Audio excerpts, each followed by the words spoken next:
के लिए क्या चाहिए, सबसे पहले हमारे पास दो सेट रहे, ठीक है। फिर क्या करेंगे कि एक रूल हम बनाएंगे जिसमें से एक सेट से दूसरे सेट में कनेक्शन डेवलप करें, ठीक है। सिंपल सा काम होता है, एक रूल रहेगा, उसके अकॉर्डिंग सेट ए का एलिमेंट सेट बी के एलिमेंट के साथ एसोसिएट हो जाएगा। एसोसिएशन बिल्कुल यूनिक तरीके से होना है, ठीक है। तो लिखते हैं हम लोग definition. Let A and B are two non empty sets, ठीक है। Function from set A to set B is a rule under which each element of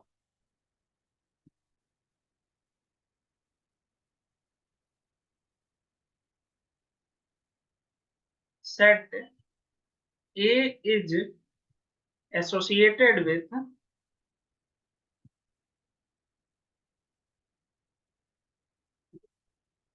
an element of set B uniquely, ठीक है।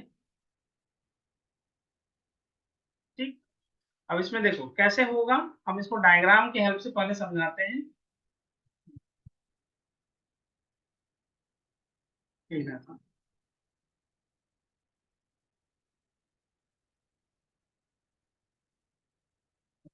देखो जैसे मेरे पास एक set इस तरह से कुछ दिया हुआ है, ठीक है। ये ए हो गया और ये रहा हमारा बी से, ठीक है।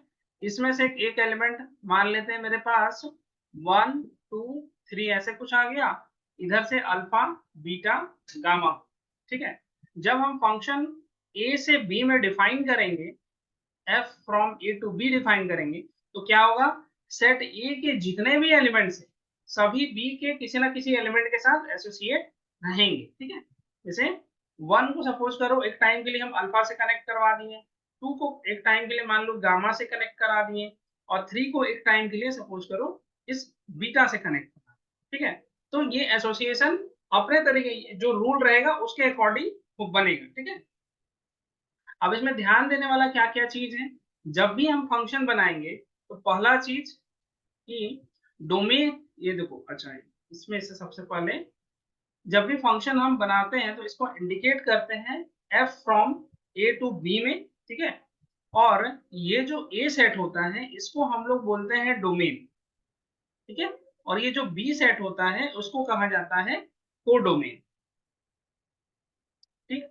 अब इसमें रेंज और ये सब भी आता है, लेकिन अभी सिर्फ इतने में ही डिस्कशन करते हैं। डोमेन ये रहेगा पहला वाला सेट, और बी सेट जो रहेगा वो कोडोमेन रहेगा, ठीक है। मतलब ऐसे समझो कि इनपुट जो है वो हम सेट ए से ले रहे हैं और हमको आउटपुट हमको सेट बी में मिलने वाला है, ठीक है। तो अब यहां से देखना पहला चीज कि every element of domain is associated with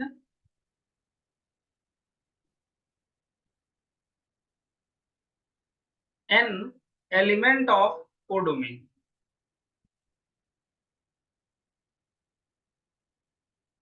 ठीक है। ऐसा हमेशा रहेगा, डोमेन का हर मेंबर जो है वो किसी ना किसी एलिमेंट के साथ तो पक्का कनेक्शन उसका रहेगा ही। कभी ऐसा नहीं होगा कि डोमेन का कोई मेंबर छूट गया और बना दिए फंक्शन, तो वो कभी पॉसिबल ही नहीं, ठीक है। ये चीज ध्यान रखना है। दूसरा चीज, there is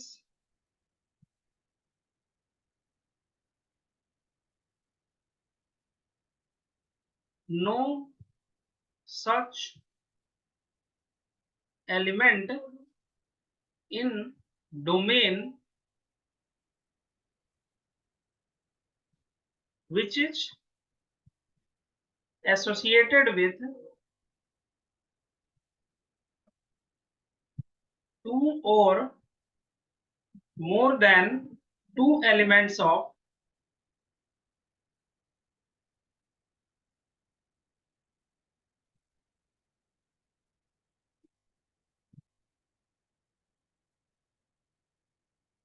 of codomain.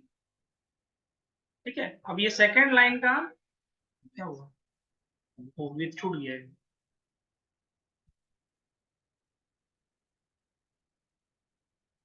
with two or more than two elements of codomain। ठीक है, सेकेंड लाइन का मीनिंग समझना। इसमें हम ये कह रहे हैं कि डोमेन का अगर मान लो मेरे पास एक एलिमेंट 1 है और इधर से 2 है, और इधर सपोज करो अल्फा लिए, इधर बीटा लिए, इधर गामा लिए। अगर मैपिंग जब भी डिफाइन करो तो डोमेन का हर मेंबर को डोमेन के किसी ना किसी मेंबर से कनेक्ट रहेगा ही रहेगा। ठीक है, लेकिन डोमेन का एक सिंगल एलिमेंट जो है, कभी भी ऐसा नहीं होगा कि ये बीटा से भी कनेक्ट हो गया और ये अल्फा से भी कनेक्ट हो गया। ठीक है, तो ये कभी पॉसिबल नहीं है। ठीक, तो दो यहाँ पर केसेस को, उसी दोनों केसेस को हम डायग्राम में बना देते हैं, देखना। ये तो हो सकता है, हाँ, एक एलिमेंट, दो एलिमेंट का सेम इमेज बनेगा, लेकिन ठीक है, एक एलिमेंट दो से नहीं कनेक्ट। तो देखो पहला केस जो हम लोग यहाँ पर डिस्कस किए कि केस फर्स्ट का जो डायग्राम है, जो जिसमें फंक्शन नहीं बन सकता है, वो ये होगा कि सेट ए लिए और सेट बी लिए, फिर यहाँ से सपोज करो 1 2 3 डाल दिए, इधर अल्फा बीटा गामा डेल्टा डाल दिए। ठीक है, तो चाहे इसको रहने दो।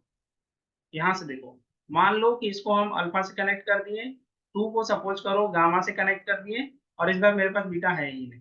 तो यहाँ पर देखो 1 जो है अल्फा से कनेक्ट हो गया, 2 जो है वो गामा से कनेक्ट हो गया, लेकिन 3 को हम किसी के साथ एसोसिएट कर ही नहीं रहे। तो इस केस में ये एक फंक्शन नहीं बनेगा। ठीक है, this is not a function. ये हुआ। फिर दूसरा केस में हम लोग ये डील किए कि 1 2 3 रख लो, इधर से अल्फा बीटा गामा डाल दी। अब यहाँ हम बोल क्या रहे हैं कि 1 को अल्फा से भी कनेक्ट कर दिए, इसी 1 को बीटा से भी कनेक्ट कर दिए, और यहाँ 2 जो है वो गामा से कनेक्ट हो गया, और सपोज करो 3 जो है इस बीटा से कनेक्ट कर। ठीक है, तो यहाँ पर देखो 2 और 3 को अपना इंडिविजुअल कनेक्शन मिल चुका है। 2 सिंगल एक एलिमेंट से कनेक्ट हुआ, 3 सिंगल एक एलिमेंट से कनेक्ट हुआ, लेकिन 1 के पास दिक्कत ये हो गया कि 1 जो है अल्फा से भी कनेक्ट हो रहा है, बीटा से भी कनेक्ट हो रहा है। ठीक है, तो ये पॉसिबल कभी नहीं। तो इस केस में भी ये हमारा एक फंक्शन नहीं बन सकता है, नॉट ए फंक्शन। ठीक है, अब नेक्स्ट देखना,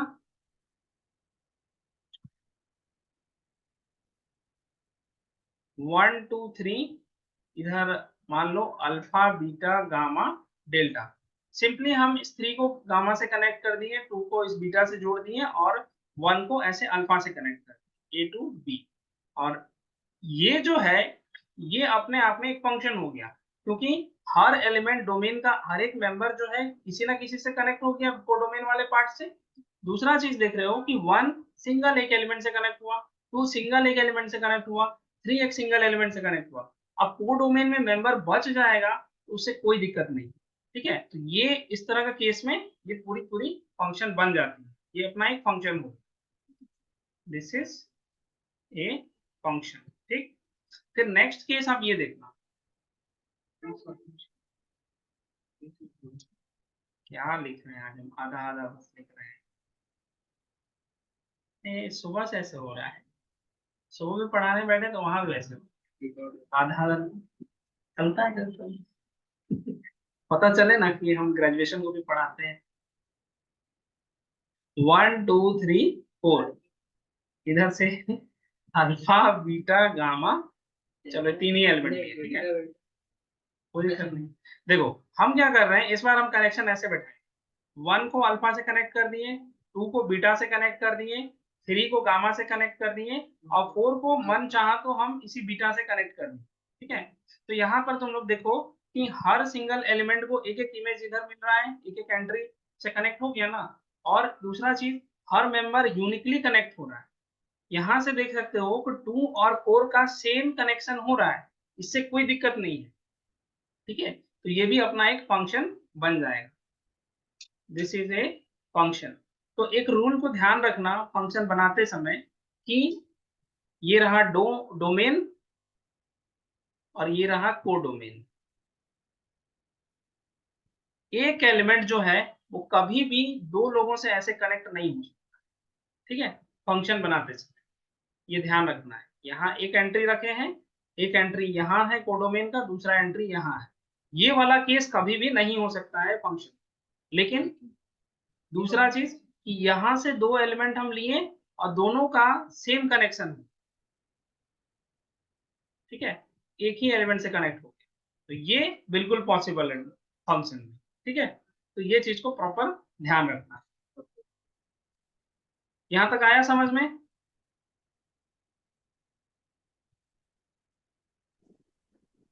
हाँ समझ गया। ठीक, तो लिख लो। देखो, फंक्शन जब भी डिफाइन किए हुए थे तो दो सेट के बीच में हो चुका था, ठीक है।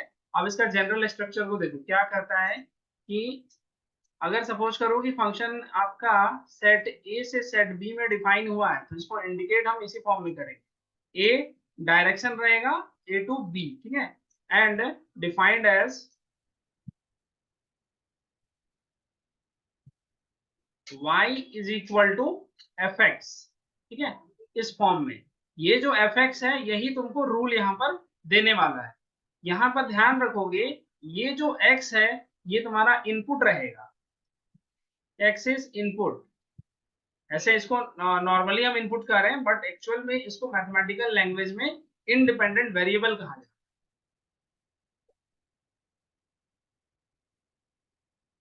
है, इंडिपेंडेंट वेरिएबल।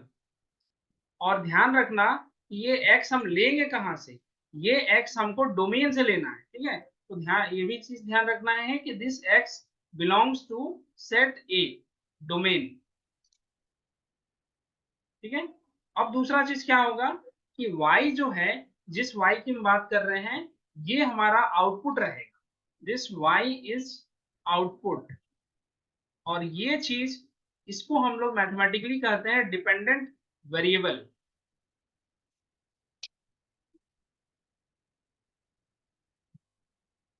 ठीक है। और ये जो y है ये एलिमेंट किसका रहेगा, कोडोमेन का, यानी कि सेट बी का, ठीक। अब देखो यहां से एक फंक्शन हम बनाते हैं, कैसे ये वर्क करता है अब इसको हम लोग यहां से देखें। आगे इसका इमेज फ्री इमेज नाम से भी आएगा, इमेज फ्री इमेज रेंज, ये सब चीज इसमें कनेक्ट होने वाला।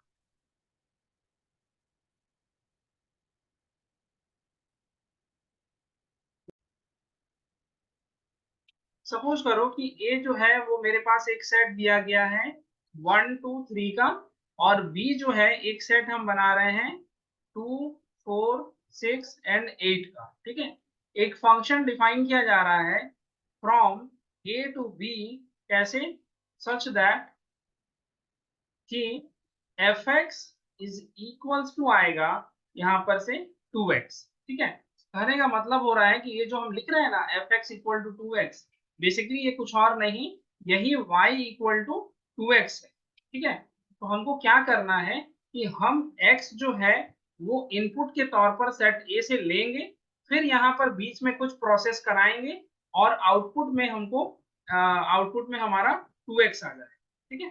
तो डायग्रामेटिकली इसको एक बार देख लो कैसे काम कर रहा है ये। इधर हो गया हमारा इनपुट, फिर यहां से बीच में चलेगा प्रोसेस, ठीक है, प्रोसेसिंग, यानी कि ये एफ एक्स मशीन है। अब उसके बाद इधर निकलेगा हमारा आउटपुट, ठीक है। तो काम को देख समझना है यहां से, पहले पूरा फंक्शन कॉपी करते हैं।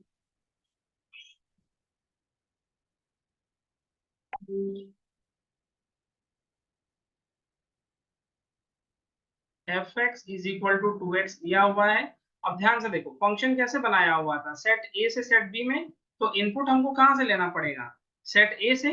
तो सबसे पहले हम x इक्वल टू 1 लेते हैं, तो एफ ऑफ 1 क्या बनेगा, 2 इंटू, देखो यहाँ लिखा हुआ है 2 इंटू एक्स है, तो x के जगह पर सिर्फ 1 रिप्लेस करना है, x के जगह पर 1 यहाँ डाल दिए तो फाइनल आउटपुट क्या मिला, 2, ठीक है। तो ये जो ये हमारा आउटपुट होगा। फिर उसी तरह से x इक्वल टू 2 लिए तो फंक्शन हमारा क्या बनेगा, यहाँ पर वैल्यू क्या आ जाएगी एफ ऑफ 2 की 2 into 2 this is equal to 4, ये हो गया आउटपुट। ठीक है, फिर उसी तरह से x इक्वल टू तुम 3 लेकर के देखो। ठीक है, तो अगर हम यहां से देखें तो f ऑफ 3 की वैल्यू कितनी हो गई, 2 into 3 इक्वल टू 6। ठीक है, अगर इसको अब तुम डायग्राम से चेक करना चाहो तो डायग्रामेटिकली हम लोग नेक्स्ट पेज में देख लेते हैं। 1 2 3 2 4 6 8 का फंक्शन कहां से डिफाइन हुआ है, सेट ए से लेकर सेट बी में। नेचर क्या था, F X equal to 2x करना है, रूल यही है। ये हमारा एक रूल था। अब इस रूल के अकॉर्डिंग 1 जो है इस 2 से कनेक्ट हो गया था, ये 2 जो है इस 4 से कनेक्ट हो गया था, और ये जो 3 है वो इस 6 से कनेक्ट हो रहा था। ठीक है, तो यहाँ से देख सकते हो कि डोमेन का हर मेंबर जो है वो डोमेन के किसी ना किसी एक मेंबर से कनेक्ट हो गया। और फिर यहाँ पर हमको वो वाला केस नहीं दिख रहा है कि एक एलिमेंट दो लोगों से कनेक्ट हो जाए, ऐसा केस है नहीं, इसलिए एकदम कंप्लीटली एक डिफाइंड फंक्शन हो। ठीक, तो इस तरह से हम लोग इसको इंडिकेट करेंगे। क्लियर है यहां तक? बताओ नेहा। हाँ क्लियर है। चलो इसको लिख लो पहले।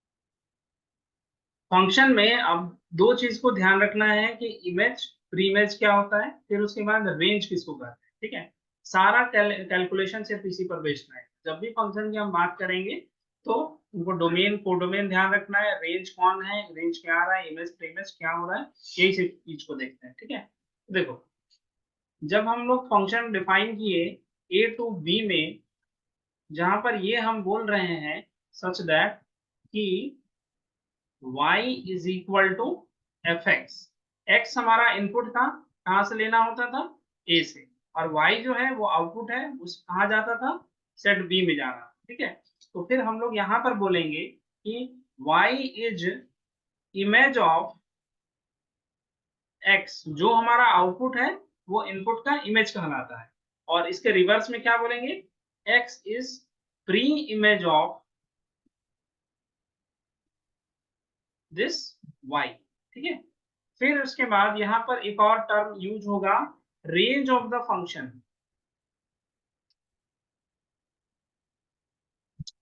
वो क्या होता है, it is the set of images, सारे इमेजेस का collection, set of images under the function. ठीक है, तो ये चीज हो जाए। ओके, चलो अब यहाँ से हम पीछे जो क्वेश्चन हम लोग किए, ये वाला, इसको ही हम लोग अभी देखते हैं कौन किसका इमेज बनेगा। ठीक है,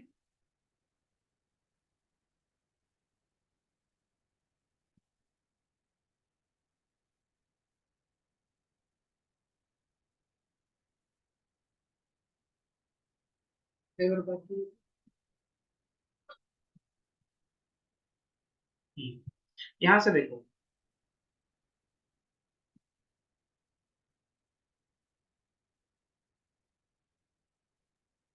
भैया वो वाला नहीं लिखना है। नहीं नहीं, तो इसी को यही क्वेश्चन रहे, दोबारा देख ले रहे हैं तो बड़ा होगा। इसके पहले वाला। देखो हम लोग जब x इक्वल टू 1 लिए थे तो f ऑफ 1 इस केस में हमारे पास क्या आ रहा था, F X equal to 2x है। ठीक है, तो ये वाला था 2, तो यहां से हम लोग क्या बताएंगे कि इमेज ऑफ 1 इज क्या है, 2 है। ठीक है, उसी तरह से x इक्वल टू अगर हम 2 ले रहे थे तो f ऑफ 2 हमारे पास आया था 4, तो फिर बोलेंगे दिस इमेज ऑफ 2 इज क्या आ जाएगा, 4। फिर वैसे ही x इक्वल टू अगर हम बोल रहे हैं कि 3 है, तो f ऑफ 3 क्या आ रहा था हमारा, 6 आया हुआ था, तो फिर यहां से बताया जाएगा कि इमेज ऑफ दिस 3 इज 6। ठीक है, अब इसी में हम रिवर्स में अगर हम तुम लोग को पूछे कि बताइए प्री इमेज ऑफ 2 क्या आएगा, तो प्री इमेज 2 क्या, 2 का प्री इमेज क्या बनेगा, 1। वन। बिल्कुल करेक्ट। फिर उसी तरह से अगर हम पूछे कि प्री इमेज ऑफ 4 क्या आएगा, टू। ठीक है, और उसी तरह से प्री इमेज ऑफ 6 3 बन जाएगा। लेकिन अगर तुमको पूछा जाता है कि प्री इमेज ऑफ दिस 8, तो फिर क्या बताएंगे? इट विल बी 1 3 और 2 फाइव। एनीथिंग। नहीं, पाई हो जाएगा, कोई है ही नहीं। एक्चुअल में देखो, ये 8 जो है वो किसी से कनेक्ट नहीं ना हुआ था, तो वहां पर बोलना है कि pre image of 8 does not exist. ठीक है, फिर डायग्रामेटिकली यहाँ पर देखना, इस वाला जो बनाए थे, यहाँ पर देखो 1 3 1 2 3 2 4 6 से कनेक्ट हो गया था, लेकिन ये जो 8 है वो किसी से कनेक्ट नहीं हुआ है, तो सीधे सीधे यहाँ पर बोला जाएगा कि इस 8 का कोई प्री इमेज एग्जिस्ट ही नहीं करता है। ओके, ओके, ठीक है। रेंज। हाँ, रेंज, अच्छा, अब यहाँ से रेंज भी कर ही लो। रेंज ऑफ दिस फंक्शन क्या बनेगा? 2 4 6। हाँ, बिल्कुल करेक्ट। ये तुम्हारा इमेज का सारा कलेक्शन, तो इमेज तो हमारे पास 2 4 6 आया हुआ था, तो 2 4 6 हो गया, यही है इमेज, ये सॉरी रेंज। ठीक है, अब तुम लोग एक चीज हमको ये बताओ कि क्या यहाँ से हम लोग ये बता पाएंगे कि जो रेंज ऑफ द फंक्शन है it is a subset of codomain? हमारा जो रेंज ऑफ द फंक्शन है क्या कोडोमेन का सबसेट बन सकता है?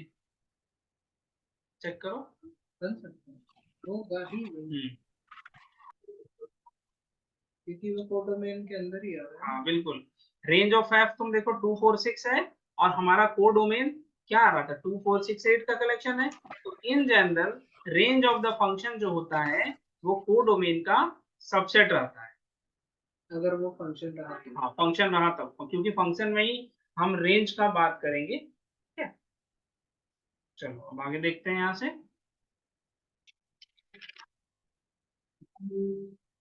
सपोज करो कि फंक्शन जो है वो कुछ इस तरह से डिफाइन किया गया है, 2 4 6 8 to set of integers.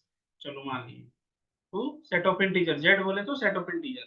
F X जो है वो क्या दिया जा रहा है? X square minus 1। तुमको फाइंड करना है इसका range, range of the function find करो।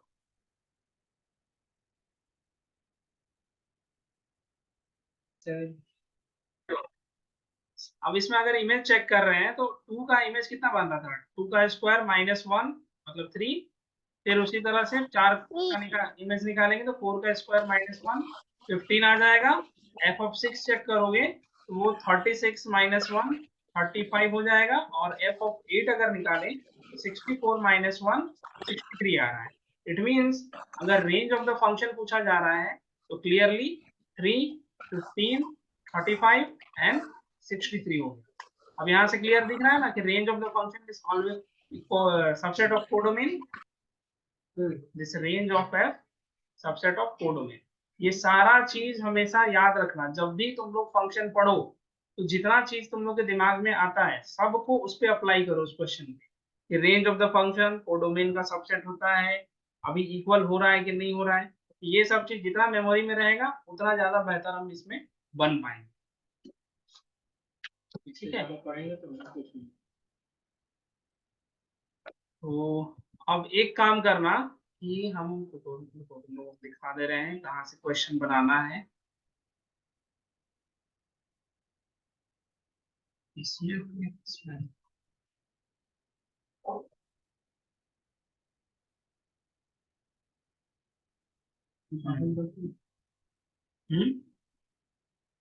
नहीं, क्लास 12 का ये आर एस अग्रवाल वाला जो बुक है ना, इसी में तुम लोग देखना, यहाँ पर फंक्शन का बहुत सारा दिया हुआ।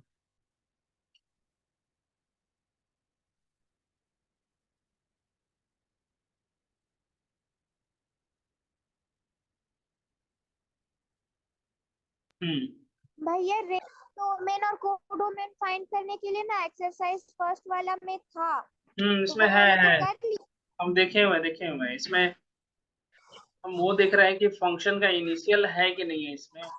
11 क्लास वाला बुक में है, शायद 11 वाला बुक में है, इसमें नहीं है, इसमें नहीं है।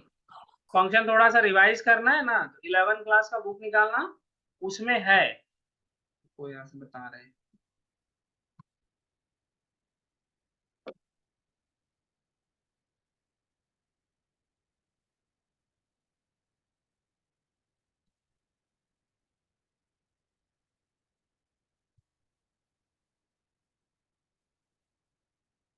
Page number 20।